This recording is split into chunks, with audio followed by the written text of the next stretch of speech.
I used to be ashamed of my past and unsure if I'd make it to where I was going. But I knew one thing was for certain. We don't end up where we're going on accident.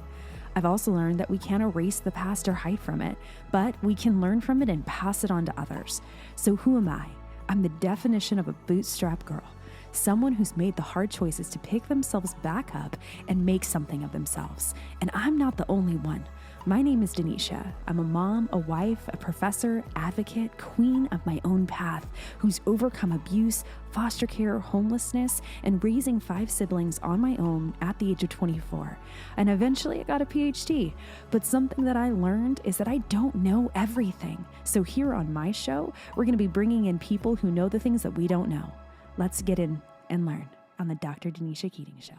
Hi, everybody. Welcome back to the Dr. Danisha Keating Show. I am so excited to have Kristen from Defend Young Minds. She is the creator, the author, the person to talk to about this particular topic, about how do we defend young minds in a world of a digital age. So, Kristen, can you introduce yourself, what you do, how you do it, and then we'll dig into some questions. Yes. Well, Denise, I'm so glad to be here with you. Thank you so I love much. talking with parents. I want to equip them with tools and resources so that they can raise, empowered, resilient, screen smart kids. And I know in your audience are many foster parents, and I'm sure they want the same thing for the kids that they are fostering. So my journey is kind of, it's one of those things where you don't expect to land where you've landed. I, about, 14 years ago, we had moved to a new city. My last child was launched to college. And I was looking for a job, go back into the workforce, whatever, and got this call one night from a friend that I had met. And she had a large family, and her oldest son, 17 at the time, they found that he was acting out sexually on his younger brothers and sisters. So from the 14-year-old down to the 4-year-old. And you can imagine the upheaval that this caused in their family. He had to go away. The kids, many of them went to counseling. And it continued to, create problems for many, many years. And so I talked to her this one night, and the next morning I woke up and I just had this idea keep coming to me about the role of pornography in what had happened to those kids. And just how do you warn kids? Mm-hmm. How do you talk to them from an early age about pornography, about the harms of pornography, what it is, why it's harmful, and, what to do when they see it. So I thought, there's lots of books out there about body safety. Certainly there's a book about this because it's obviously a problem. And I looked and I couldn't find one. So foolish person that I am who just, jumps in and sees if she can swim. That's kind of my modus operandi. I jumped in and I decided I was going to write this book. I love it. And for kids that parents could read to them. And that was the beginning of Good Pictures, Bad Pictures, Porn Proofing Today's Young Kids, which is for ages 7 to 11. And then I had parents come back at me asking me to write one for younger children. So we wrote one for ages 3 to 6. And that started my journey. Obviously, I've got outreach and everything through our defendyourminds.com website and lots of other resources for parents. But that's where I began. I never saw this coming. I never wanted to involve myself in any of this, to be honest. And I know lots of your parents that are listening are going to be like, ooh, I don't want to talk about it. I don't want to think about it. But it really is a gift. We have to. Yeah. It's a gift to your kids if you will do that. Yes. And it's difficult, especially like someone who grew up in abuse and grew up with things that were happening with sexual abuse and then jumping into high school for the first time. There were moments that I was more of a target for people when, you think you're telling a friend, hey, this is what happened to me, and it's in safety. Sometimes there are outlookers who looking in and they go, she's an easy target. I can make her trust me. Coming from a broken home as a foster youth, people see that.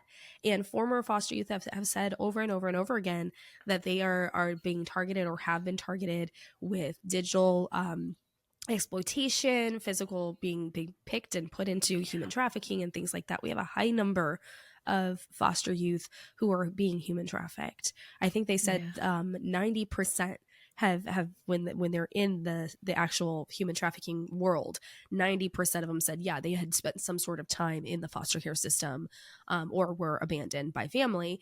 And you kind of look at that and you go, oh, okay, they're really easy as a target because there's so many people looking on, and it kind of, it used to start with pictures and books, and now it's on our phones and it's on our computers, and it's heartbreaking because you're like, oh, I don't need to have that conversation until they're 15. And now we're learning it's 3 and 4 and 5 and sometimes younger.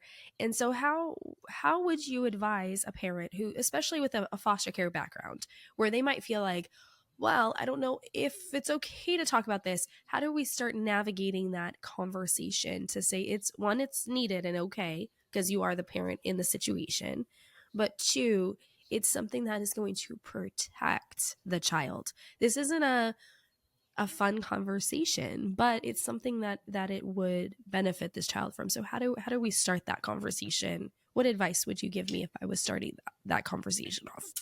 All right. Well, first of all, I'll just put a shameless plug. We have a free downloadable PDF from Defend Young Minds called How to Talk to Kids About Pornography. So I would start there. It'll give you it's like a quick start guide. It'll give you some facts. It'll give you some great tips as far as like situations that would be comfortable to begin these conversations, as well as some tools that we have to offer.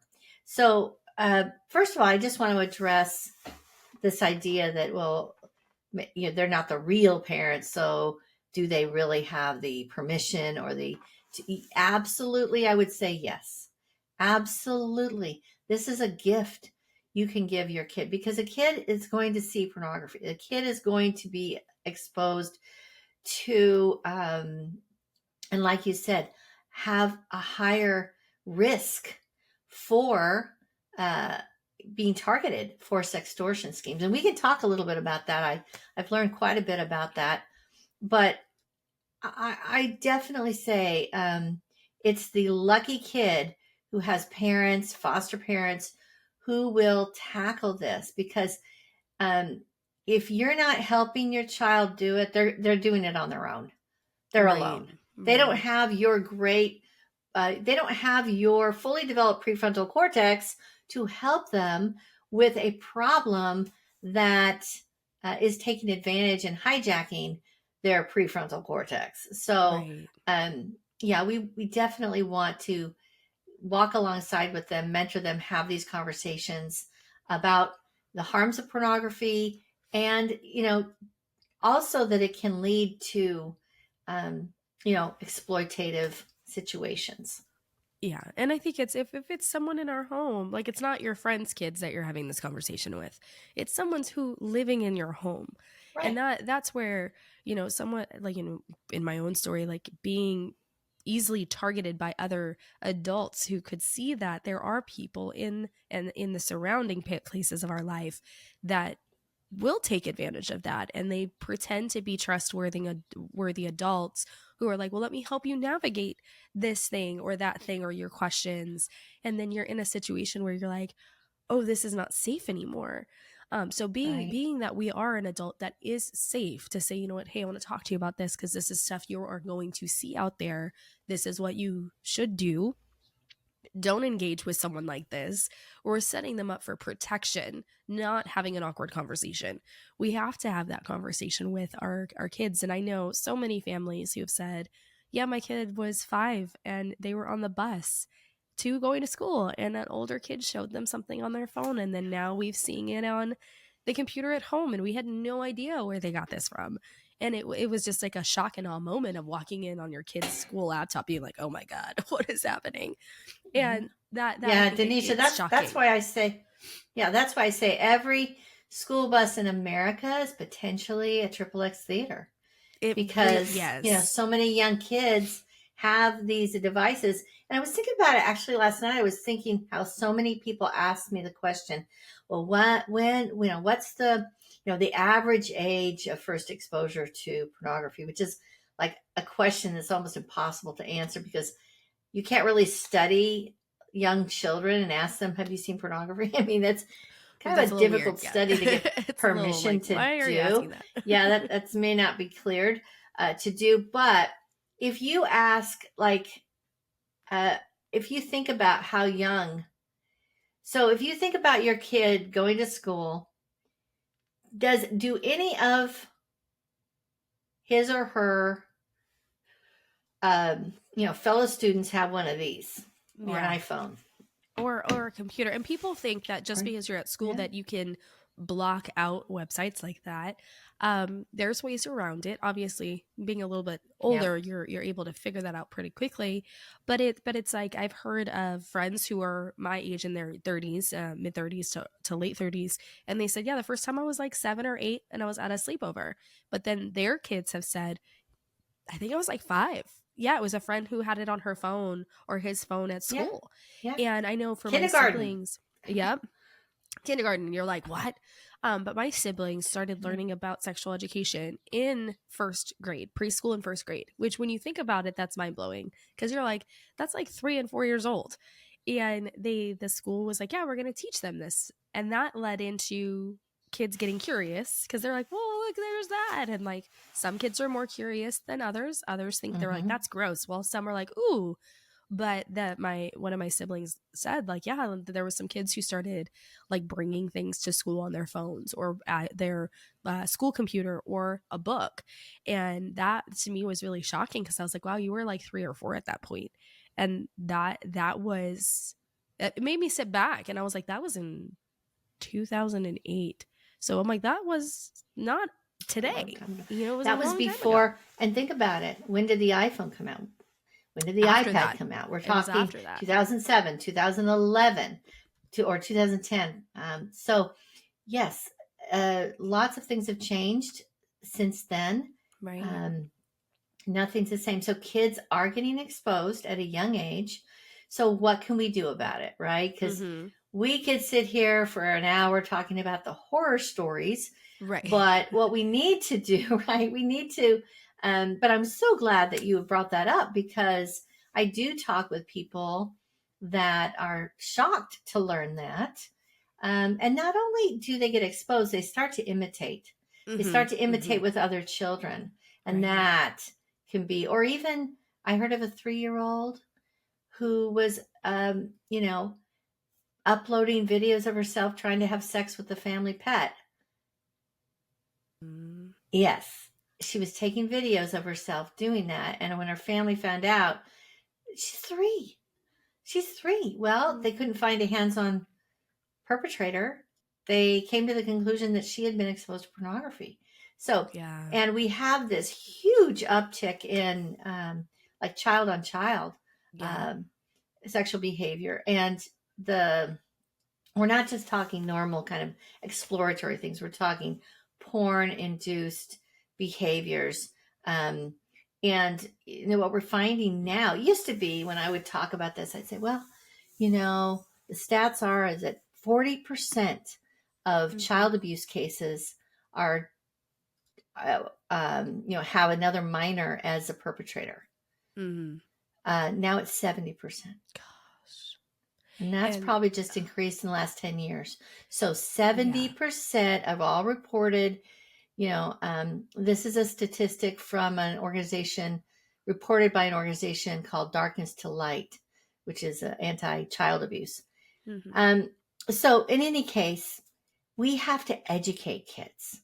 We need to give them an internal filter, an internal compass, right? We have to help develop a disposition in them to reject this kind of content, to report it, right?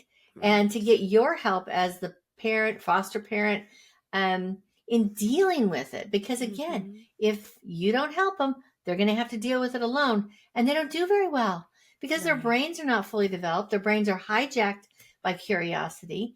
I mean, the way a child is developing, they have all of these, what we call mirror neurons, and those mirror neurons want to imitate. So it helps a child imitate what they see so they can grow up to be an adult, right? Yeah. So if they're seeing adults doing good functional things, then that's what they'll imitate. But if they see adults, if they see pornography, they may, some of them may imitate that, which they do. Right. So we need to help them develop an internal filter.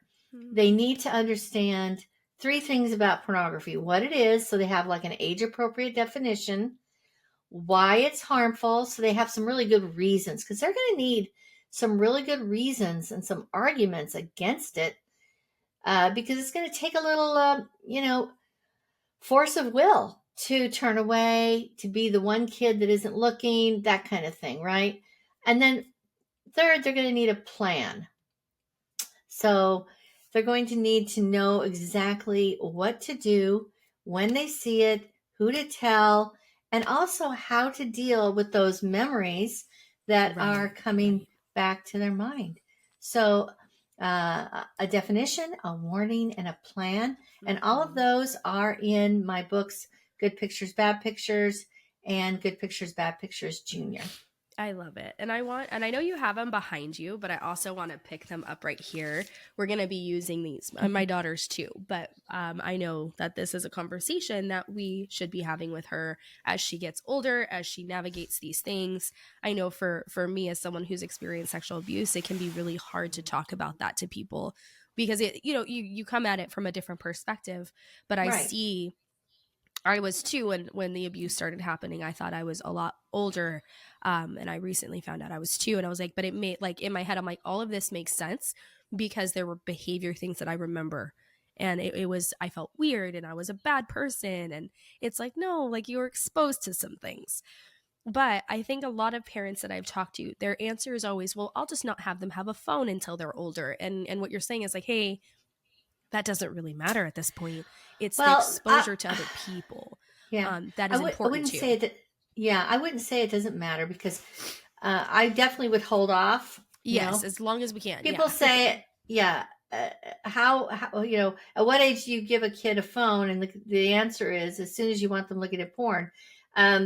So I would definitely say this is, and there's so much with screen addiction. There's a lot. It bleeds into a lot. Yeah. I have had to take YouTube off this phone. It's addictive. I have a timer for social media.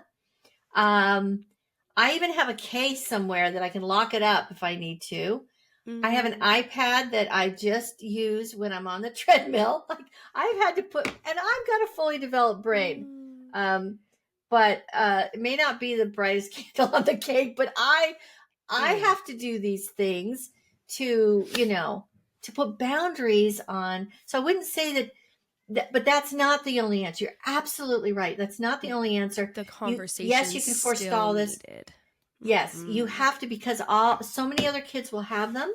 Mm-hmm. And there are so many ways that pornography can find them, through video games, through anything that's connected to the internet. And I'll tell you, I saw a little video, and it was a kid, I think he was probably 9 years old, showing his mom, maybe he was younger, but showing his mom how to get from this little art program that he had on the iPad out to YouTube.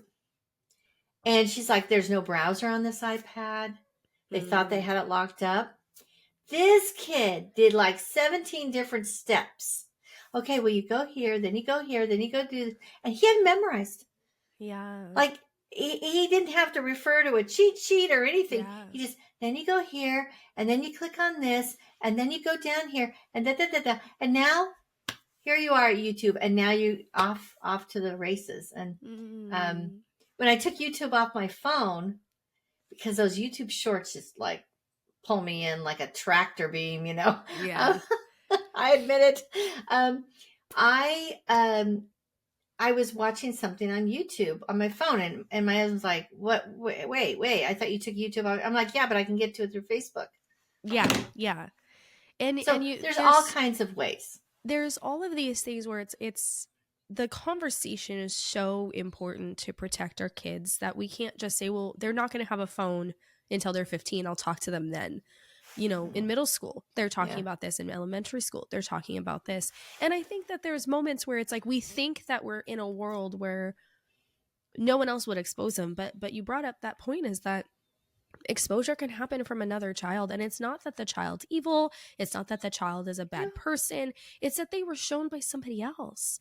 And I think Right. sometimes what we do is we're just like, well, then we're just never letting them out of the house. It's like we just need to have the conversation, because we Yeah. gotta make sure that they're set up for success instead of Right. ignoring it. But these books are so good. I love the visuals inside. They're super helpful. Like, it's like a simple walkthrough.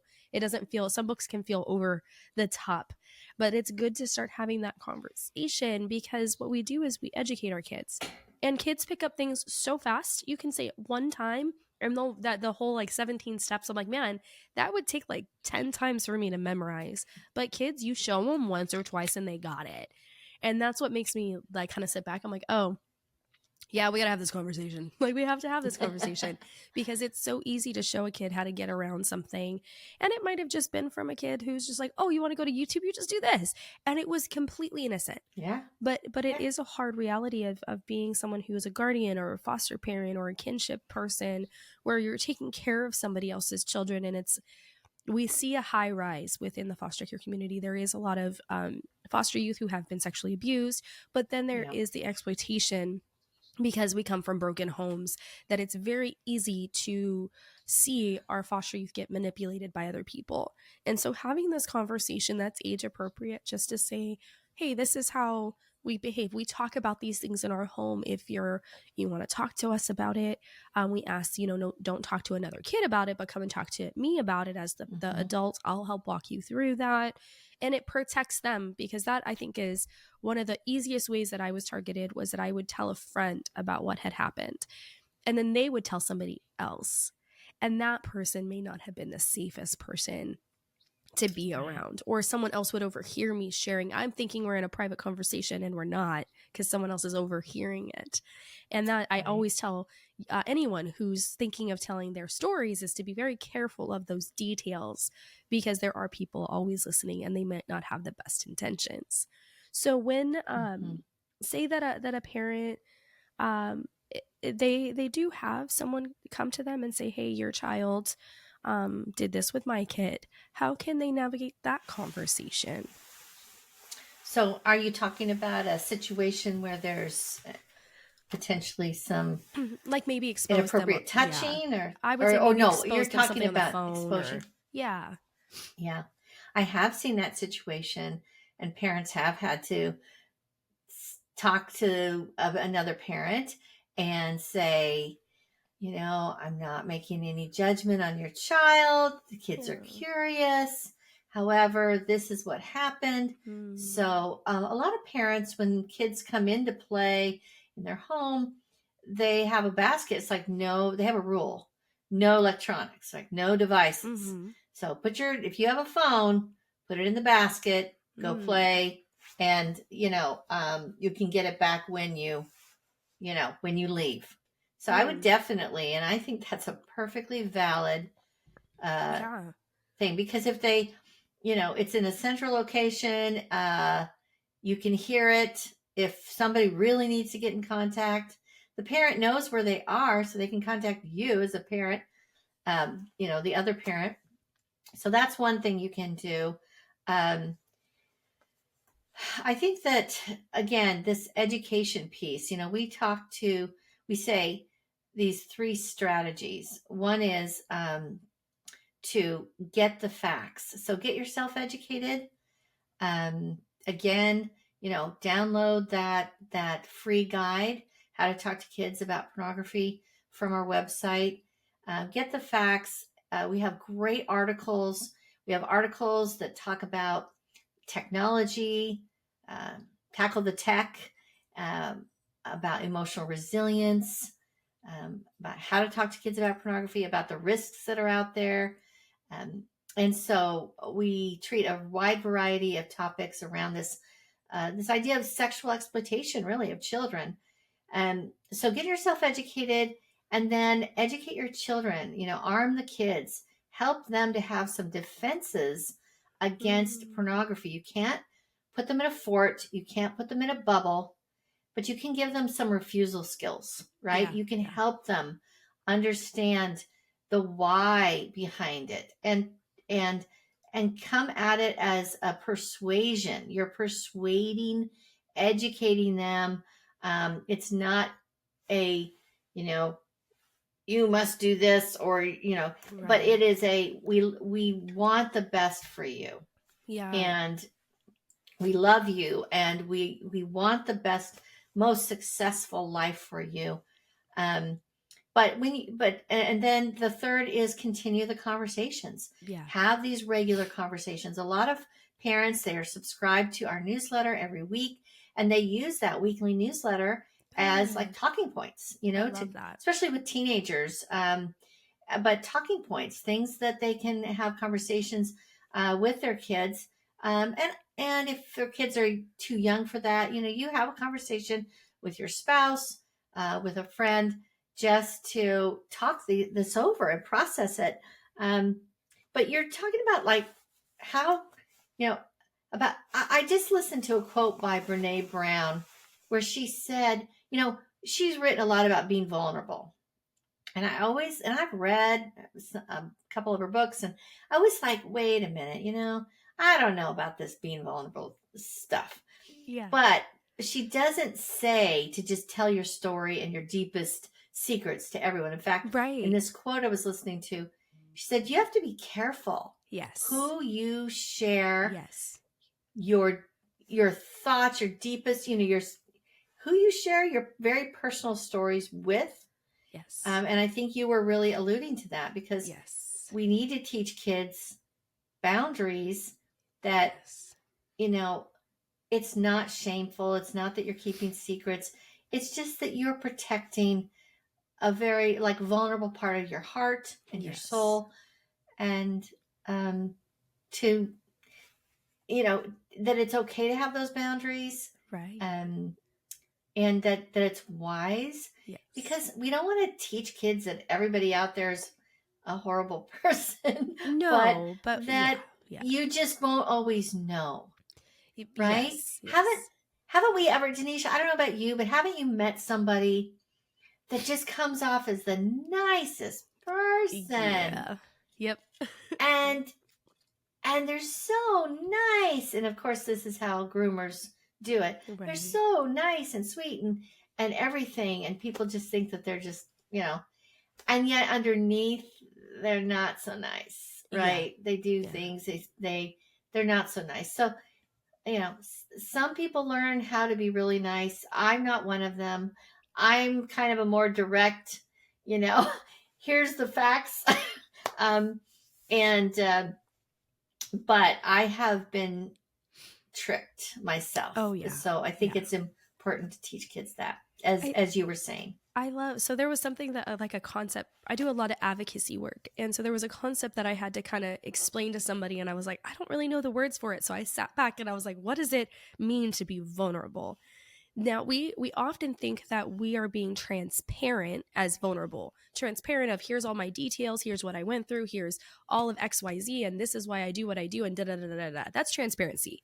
Vulnerability is more of, this is how I feel. This is what I've expressed emotionally. But it doesn't have to involve all of the details of things that you're like, I'm not going to share this in a room. But my little sister used to say when she was really young, she said, I don't like walking into a room where everybody knows my stuff without me telling them. And I was like, I really appreciate that. Like, do you want to walk in a room where maybe you're doing a podcast, maybe you're doing advocacy, maybe you're just telling a friend something, but would you want to walk into the next room and have everybody know it, because maybe that person didn't know the difference between a personal conversation and everybody needs to know this thing about you, which they don't. So being able to be transparent, we often mix up with vulnerability. We're saying, well, if I tell everybody everything, they're going to understand everything about me and like me as a person. But we often find that people take advantage of someone who is very transparent. Versus being vulnerable, you can say, here's how I feel. This is what I have experienced when I'm processing this. But we can hold back details that we're like, I don't need 1,000 people to know this, or 200 people, or 10 people to know this. And that's okay. There is nothing wrong with vulnerability. But I think we mix up the two a lot. And we have said, if someone doesn't know my whole story, they can't love me for who I am. And we need to work that out before we start sharing it from a social media platform, just because that is where we're going to get targeted the most. And sometimes it's not even that they're targeting to groom us, but it's more of they target us to take advantage of us emotionally, where they're just like, well, you did post that you were like this, and I'm just letting you know. And you're like, wow, how is this person bullying me right now with information of my story? Sometimes it's like that. That's kind of what we face.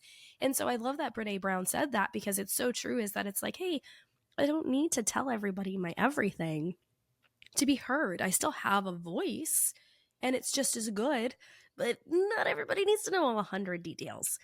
But there's two things that I was also thinking of when you were talking about a lot of this, is that when it comes to like web browsers, like blockage, I know that there's apps out there that you can put on that alerts the parent of like, hey, this internet URL was visited. What are some of the ones that you might recommend to help like do like a blocker for when kids are looking up things? Yeah.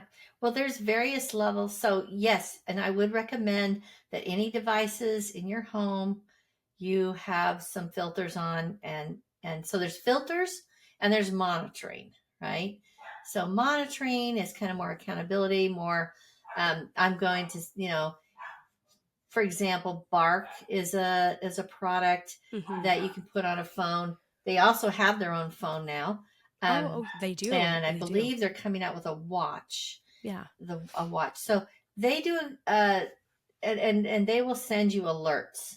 But there are other phones. We have an article that basically goes to for the major safe phones. So Bark, Gab, Trumi, and Pinwheel are four names of phones that we recommend. In that, they're going to be different, and we lay it out, we compare them. So definitely go to our website and look for, you can just put in the search bar we and you'll see a bunch of articles on phones and our comparison article, which we keep updated. We definitely think giving kids a safe phone to begin with is important. Now, when it comes to monitoring, there are some other services out there. I would say that that's a good idea. However, you really have to ask yourself, like, what is this monitoring? What is my child using is my child using WhatsApp to communicate, or Snapchat, which I would not recommend, but somebody could have. What is my child using to communicate? Because so many kids do not text.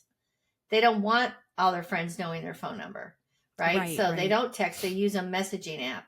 So just make sure that, whatever you get can use whatever can also report on the messaging apps, which can be tricky. Right. I would say for filters, you can filter at the router level. You can get a Griffin router. You can filter. And then we also recommend Canopy. And Canopy is a product that uses AI to actually block images. So let's say, because so many filters use like word descriptions. Yeah. So let's say you don't want your kid looking at any pictures of breasts, but this week you're shopping for chicken breasts to purchase. That's what went through my head. I was like, but what if you're shopping for chicken? That's right. So, it's gonna block the chicken. If you're like, you're not going to be able to look at chicken breasts. So Canopy doesn't use that. Canopy has trained computers to recognize nudity in humans, Mm-hmm. recognize pornography, and you can kind of set it as to how I think sensitive you want it to be, and it will block the picture. So let's say you're That's on a good. travel website and there is a picture of a nudist beach, right? Well, it won't block the whole website. It's just going to block that one picture, right? Yeah. So Canopy, Bark, Griffin, and all these other phones, TrueMe, Pinwheel, and Gab, all have advantages, all have strengths, and you can read more about that on defendyoungminds.com. Yes. And learn more about it there. And it's a great help to compare the phones. So yes, you should definitely do everything you can as far as technology, but you cannot count on technology. Yes. You really can't. You have to create a disposition in your child to not only recognize it, but to know why they should be rejecting it. Because there are so many harms to pornography. Right. And if kids don't know this, if kids don't understand what the harms are, then why not? You know, I mean, they're curious, you know, all their friends are looking at it, like, why not? So they need to understand that it will teach them to objectify people.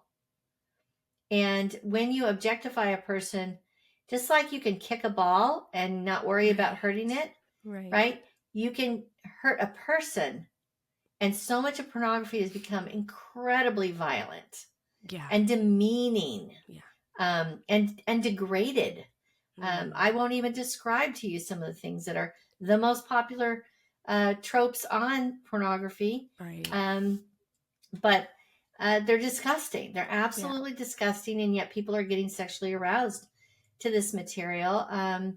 And so it's so important that we understand what happens. Kids that get into pornography have much worse. I just did a whole roundup of studies about the mental health harms of pornography, and presented it at an international summit this past August. There's so many studies that show the link between people who use pornography and subsequently also have, poor mental health, increased anxiety, increased depression, increased suicide, increased and a bunch of other psychological problems. So again, pornography is not just a harmless entertainment. Right. Pornography really damages children. And then there's a whole topic of addiction. Right. We protect kids, in this country. We've decided, okay, an 8-year-old can't walk down to the store and buy cigarettes like I used to do for my mom, when I was like young. That's true. I can't go in and buy alcohol, right? So we've kind of protected kids. We've kind of come out and said, you know what, this is unacceptable. But we are still in the very beginning of trying to do that for kids. There's some legislation coming up that will try to help this, but we're not protecting kids from pornography. Therefore, pornography is the easiest addiction for a kid to acquire. Yeah. It's insane. Yeah. So you know that, and then it can just ruin their lives. It can ruin their job opportunities. It can steal so much time away from them that they should be using to develop social skills, to develop other kinds of skills. But they're so into the pornography, and it affects their ability to have good relationships later on. Marriage relationships. Yeah. I can't tell you how many women come up and, like, when you hear about somebody getting divorced, if you guess pornography was the problem, you're about 60% right. Well, and that's what's so shocking is you hear there's so many numbers out there. And first, like, hearing that so many women and even some men have said, like, the addiction of pornography of their spouse was so big. And people are like, well, that's not cheating. And I'm like, but it is, because they're giving their heart off to something else. And that is something that it degrades the spouse, it degrades the marriage, it degrades everything. But the thing that keeps coming through my head that I'm like, I want to make sure we talk about this, is that a lot of people assume that the child is watching pornography of adults. And that could be the case, but sometimes it's that they're watching child pornography because that's what exists. And that's why you're saying like we have to have these legislations in place, because it is targeting children and people are doing some nasty, gross things. And you're just sitting back like, how did we get here? And it really is, people took an opportunity. They said, hey, nobody's watching these kids, let's just go. And that is a very, when you start to think of that, and I start to think of the TV shows and some of even the TV shows that started bringing some weird stuff in, you have to monitor what your kids are watching and listening to. And it goes into even the music that we listen to is, you know, I'm a fan for Kid Bop until I found that Kid Bop was changing very, very bad songs into really cool, upbeat, pure songs, and then had a friend not know that it was a Kid Bop version and went to listen to the main artist thinking it was the same song, and it happened to be like, she turned it on and was like, oh my gosh, how are they playing this song in a church setting? And it was like a Kid Bop version, and the person who played the Kid Bop version had no idea. They're just like, this is a fun Kid Bop version, and you're like, it's everywhere. So I no longer will listen to Kid Bop because I'm like, I don't know if this catchy tune is good in the original version. And that kind of made me sit back when, you know, I had teenagers with my siblings when I was a guardian, and we would have this conversation just nonchalantly, like, hey, we got to protect ourselves. And I think sometimes what we do as the parent is like, oh, if they have a problem, they'll tell me if they're in that.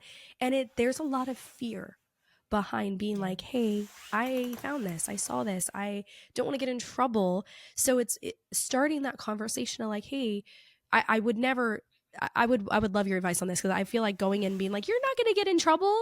What would be a better way to have that conversation? Because there's some things where I'm like, kids will see, and teenagers will be like, well, you blocked my phone, you took my phone, you did this, this, and this, so I did get in trouble. What would be the best way to navigate that situation if our teenager came to us and said, like, this is what I have found, or this is what I've been doing? How do we kind of verbally, what would we say to match our words? Because I think taking the phone, they're like, I got in trouble. And I'm like, that's not what I meant. Yeah. So we have a couple of articles on discipline. Okay. On our website. So definitely go in and search discipline, and you can find some really great advice. I would say you always need to know that your foster child is not the enemy. Porn is the enemy. Yes. So keep that in mind. We also have a resource called My Kid Saw Porn, Now What? And it prepares you for this eventuality, what to do. So we have,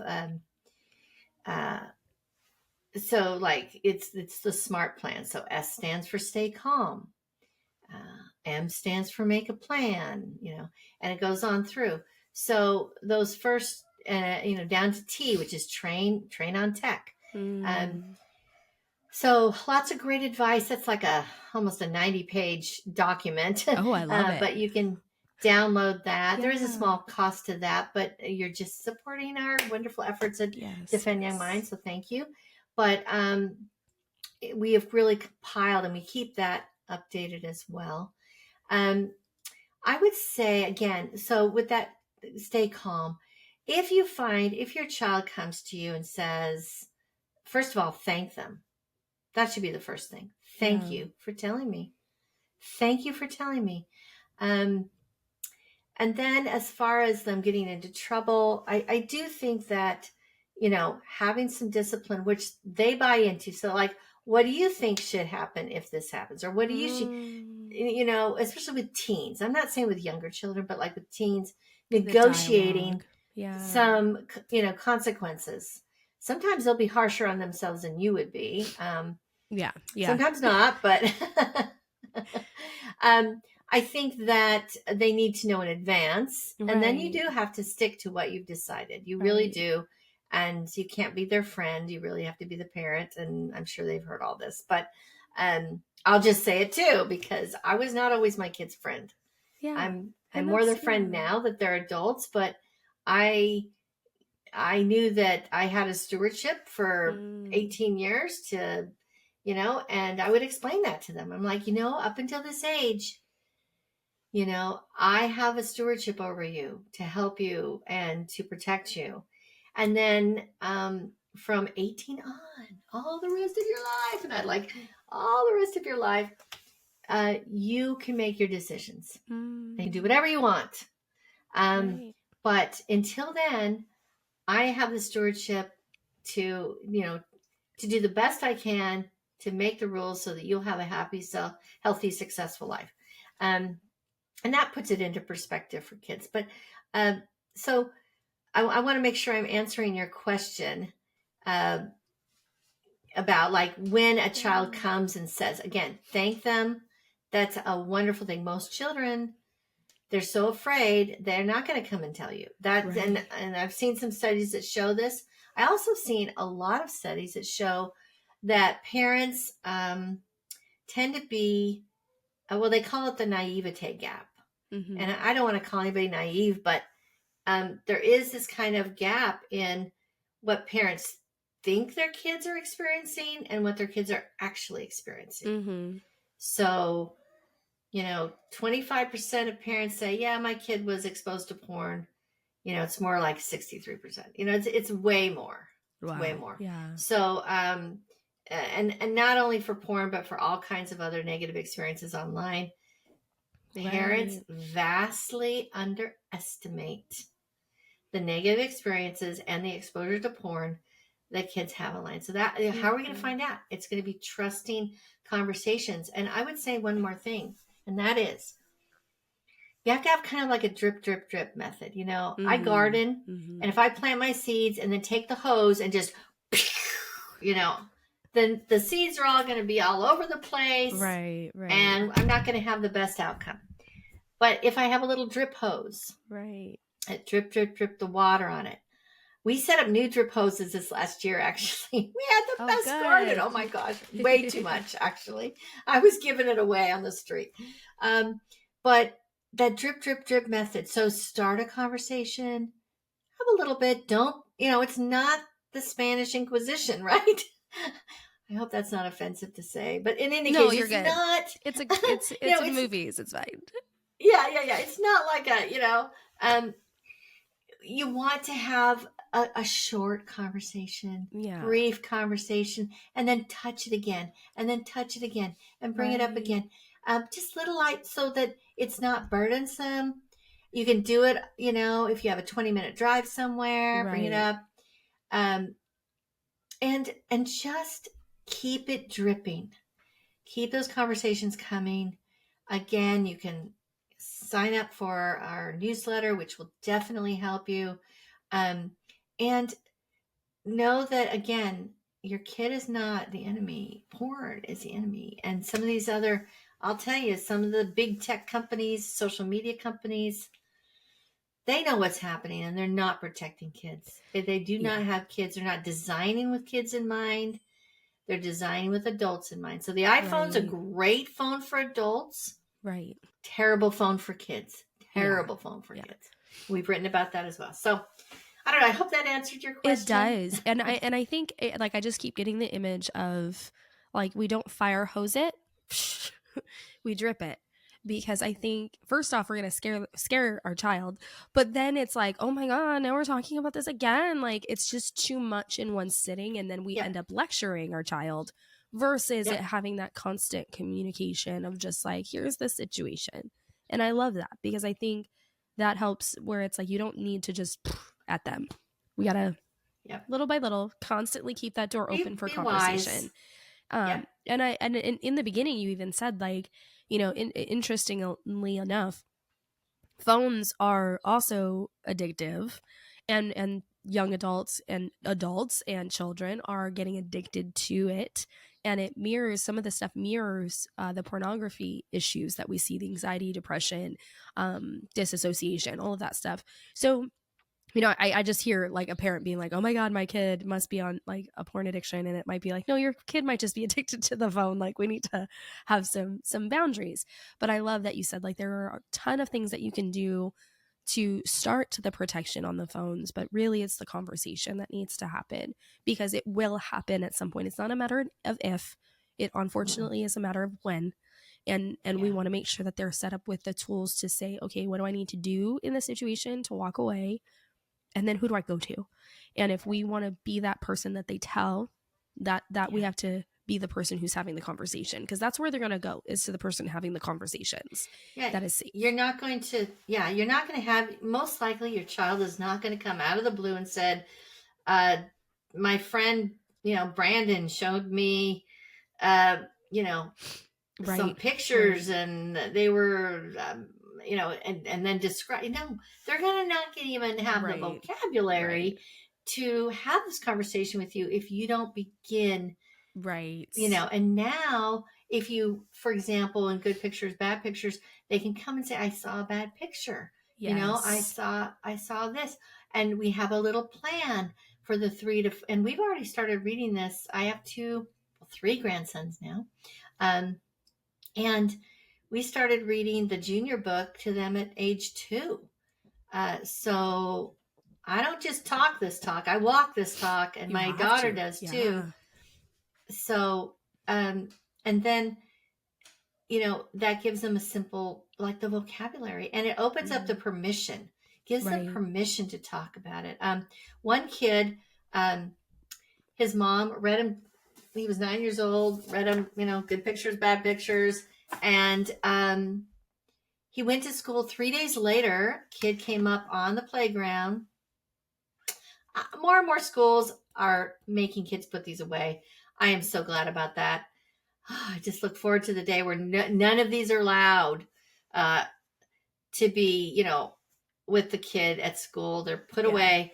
That's being pushed back on too, though.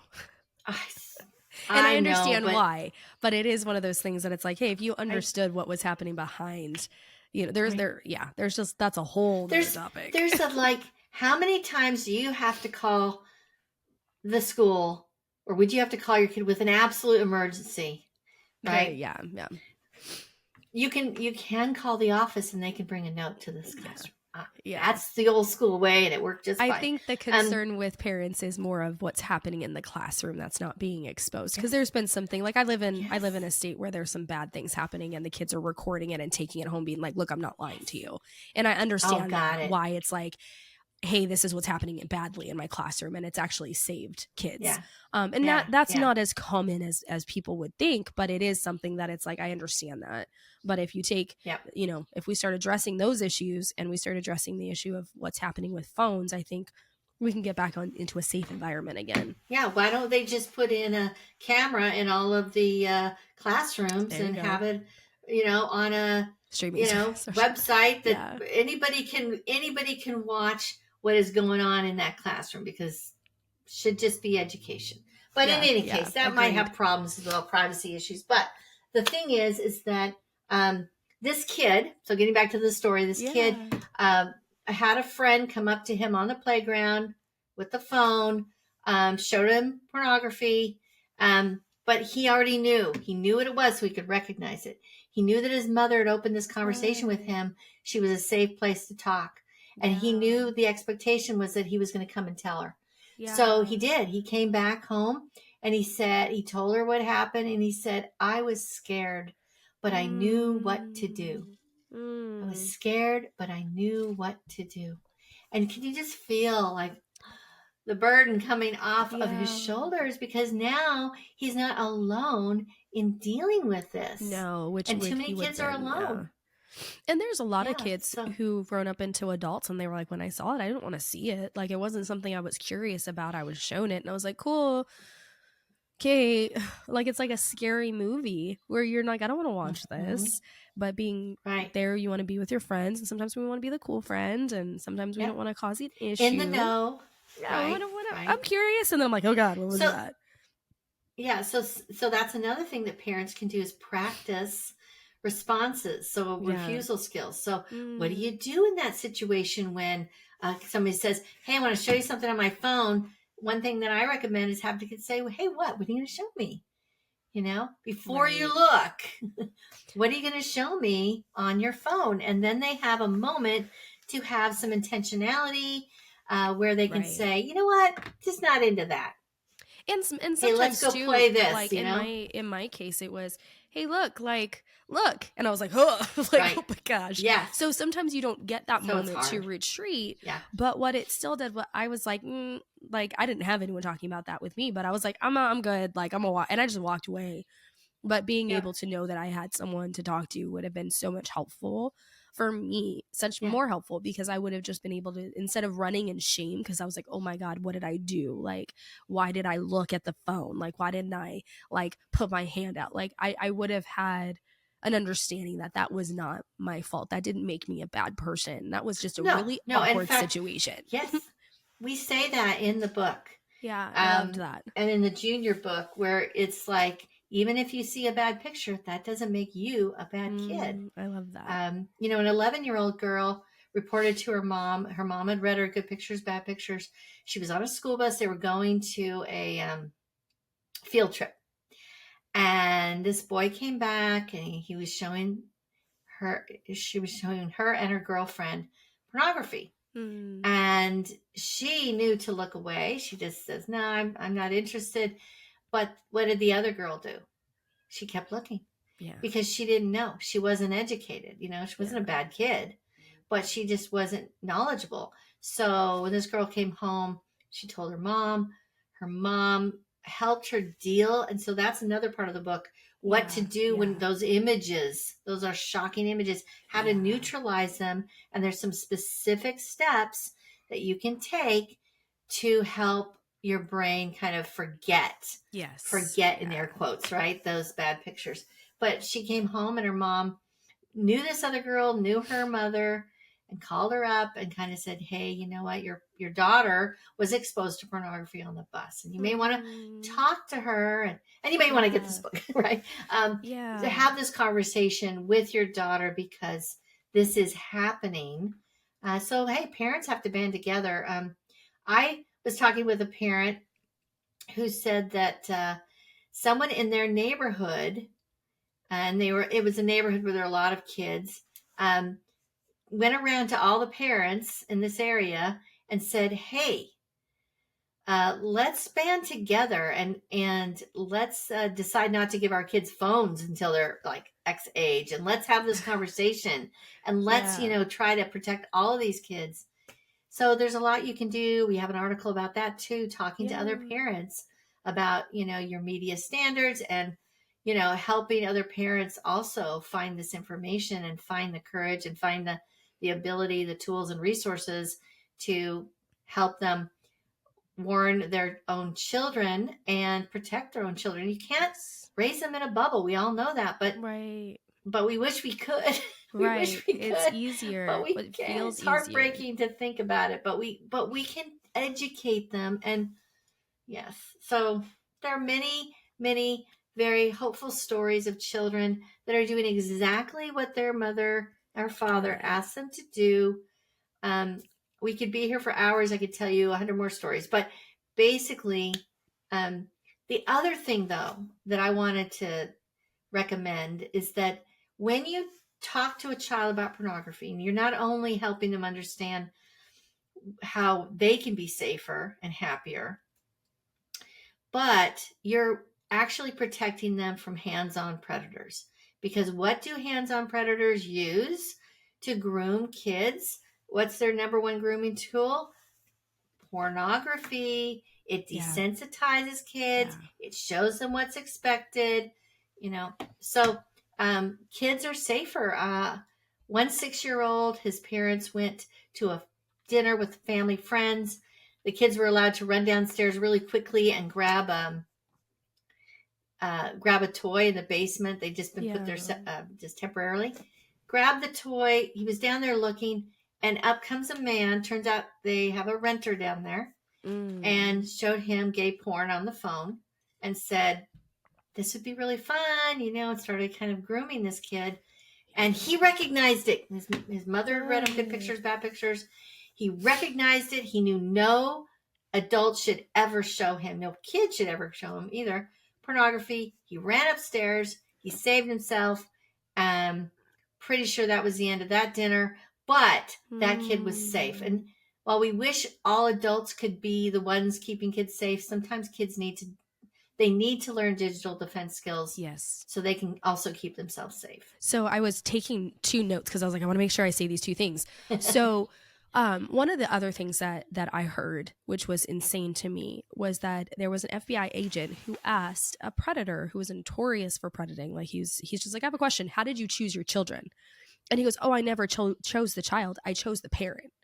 And I was like, oh my God, like, ugh. Like that was just like, I sat back and I was like, that's been on my heart. And I'm like, some predators aren't choosing the child. They're choosing the parent. They're choosing the parent who's absent, the parent who doesn't seem to care, the parent who's not having these conversations, the parent who seems disconnected from, like, maybe like you say the word sex and they're like, like that we need to be strong so that people aren't choosing our families. And the other thing was, I've heard over and over and over again where it was like, where we don't have these conversations, is that we start to name body parts differently. Like we don't just say like, that's a vagina, that's a penis, that's a boob, breast, or whatever. We're just like, give it pet names. And that's really where a lot of children who have said that they were groomed was that they would be like, oh, we're going to call it a donut. And so they were like, yeah, I got a donut with Mr. blah, blah, blah, blah. And the parent was like, oh, that's really cool. Not understanding that was actually not what they were talking about. I touched the donut, and they were just like, and the parents would over and over again. I've heard these stories where parents are like, what do you mean? Why did you say it was gross? Like donuts are good. And it's like, well, this one, no. And you're just sitting back and you're like, okay, so don't use names, fun names, pet names, or anything. Just call the body part what it is. So that way, when your child comes to you, you can understand like, this is what it is. And go ahead. And Danisha, one other, just to add on to that great advice that you just gave, to make sure your child knows the names of their body parts and the opposite gender body parts, because one little girl, 3 years old, her mother needed to have, another child was in the hospital, so she needed some daycare. And this boy, it was a family member. He had totally groomed the whole family. Yeah. And so what they do. Yes. And so he came in to babysit this 3-year-old. And the 3-year-old knew the word vagina, but the 3-year-old did not know the word penis. And so when she was being raped by this 14-year-old boy, she came home and she said, I don't like it when David pokes me with his stick. And his mom was just like, whatever. Yeah. Like, what does that mean? Whatever. Like, oh, just tell him to stop, Now, if she'd said, I don't like it when David pokes me with his penis, that would have been the end of that right there. Right? But it went on for months. Yeah. And so, yes, kids need to know these things. That's why education is so powerful. Yeah. And these conversations are so powerful. In this Good Pictures, Bad Pictures, we talk about the brain. We talk a little bit about the brain science of, we've got a thinking brain, we've got a feeling brain, and it's so important for children to understand the process of addiction. And you can use this for all kinds of addictions. It's really the same process, whether you get the drug, from smoking or from, taking pills or from shooting up versus, taking it in through your eyes, gambling. There's all kinds of behavioral addictions, and they're recognized now internationally, that there are behavioral addictions. They act just like, they have all the same, like they do MRI studies, and they show that people that are addicted to drugs have this shrinkage in the gray matter in their prefrontal cortex, right? Well, they found the same thing out with porn. That's crazy. And the more the porn use, the more the shrinkage, which definitely leads not just an association between the two, but causal. Causal. And that's where you get like, oh, using porn can cause brain shrinkage. And so addictions do cause brain shrinkage in this part of the brain because you're not using it. the feeling part of the brain, which is the more primitive part of the brain, has hijacked your prefrontal cortex, your thinking brain. And so if we teach children about their brain, about how they can keep themselves safe from developing addictions of all kinds, right, and especially to pornography, because kids, every kid out there that has any kind of access to a device is vulnerable to developing a porn addiction, even if they're young. Yeah. Because the brain can be, that sexual center of the brain can be prematurely turned on. Yeah. And it's not just it's not just when kids hit puberty. No, it can be much younger. And it's insane to know, like when you had said, you're like, there's people grooming children with pornography, and it is, you do think it's normal. You're like, oh, that's just what they watch. It's like, that's just the TV show that they like. Like, you have no idea as a child that this is bad because they have groomed you to believing it's normal. So you wouldn't run home and say, oh, this is what we watched. But this is why it's so important, is like, I love that you even said it's not just about our kids, it's about those that our kids get to be around, and being like, hey, let's band together as parents to say no more. Like, let's make sure our kids are on the safe side. And like, I love the story where you had said, like, the mom called the other mom and was just like, hey, I'm just letting you know that they were exposed on the bus today. And that, like, as hard as that would have been to hear, I would have been so grateful that another parent said, I'm watching out for your kid too. And that's what this is all about, is like, we need to watch out for each other. And as a foster parent or a guardian or a bio parent, whatever our title is, we all have a place in helping our kids in our community not have this become an addiction, not have this ruin how they look at people, and knowing that even if they have that addiction, or even though they had that exposure, they can change it with the education to say, okay, this is why I don't want to do this anymore. Do you have anything else you would like to add before we end?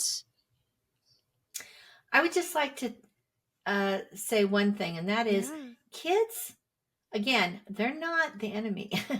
Yes. They may get into porn, but there are reasons kids hire pornography. They hire pornography to do a job for them, whether that's teach them about sex because nobody else would, whether that's help them deal with their emotions in the short term because no one's taught them emotional resilience and any kind of coping skills. Whether that's just a way to be rebellious that they can try to keep secret. I mean, there's all kind. Whether that's how to know how to be, like for girls, how to be attractive to boys. Yeah. And so there are lots of jobs that kids hire porn to do. If we can understand and be curious instead of condemning about why they're looking at this material and how they feel about it, and then talk to them, but in a loving, kind, understanding way, not a condemning way, because I mean, I'm a grandma. I obviously didn't grow up with this, but now I have the time to research it and read about it and keep up on it. And that's what I want to do, is help, me and my team at Defend Young Minds. So reach out to us, get on our website, get on our newsletter, and also find us on Instagram, Facebook, LinkedIn. We are there, and we produce a lot of content. It's so good. All the sales from the books go to that outreach. And so, and developing more products to help parents. So, thank you for caring enough about your child or your foster child to warn them, to have these conversations. And I'm here to help you get over that initial fear, right? Yeah. And these Good Pictures, Bad Pictures books are super simple and comfortable. Thousands, over 5,000 5-star reviews on Amazon. I love it. Just go look at the reviews. You'll see that people. And I want to say, I know you're like, well, I'm retired and, I don't know. I am so grateful that you took your time and put it towards these books, because we needed them in this time. We didn't need them 20, 30 years ago, really. We needed them now. because we're in a digital age where it's everywhere, and we needed someone to say, I'm going to care about my community so that way it spreads across the world so that we can protect our children together. So go on Amazon, you guys, and then defendyoungminds.com. I love that I have all these little like pamphlets that came with all those little books. There's so many resources. And when you like, I'm a visual person. So when you're like, there's all these resources and some of them are 90 pages. I'm like, wow, that's a lot. And then I see it. I'm like, oh, there's so much. Like, I love it. So there's a ton on our website. I love it. Follow them, do all the things. I've learned so much just following you guys on Instagram. And I'm so grateful that you said yes to coming on. I really do feel like this can help a lot of different people. So thank you so much for joining us. And if you guys have questions, please reach out to Kristen. Go to defendyoungminds.com. Subscribe to the newsletter. This is going to be a game changer for all of our communities. Bye, you guys.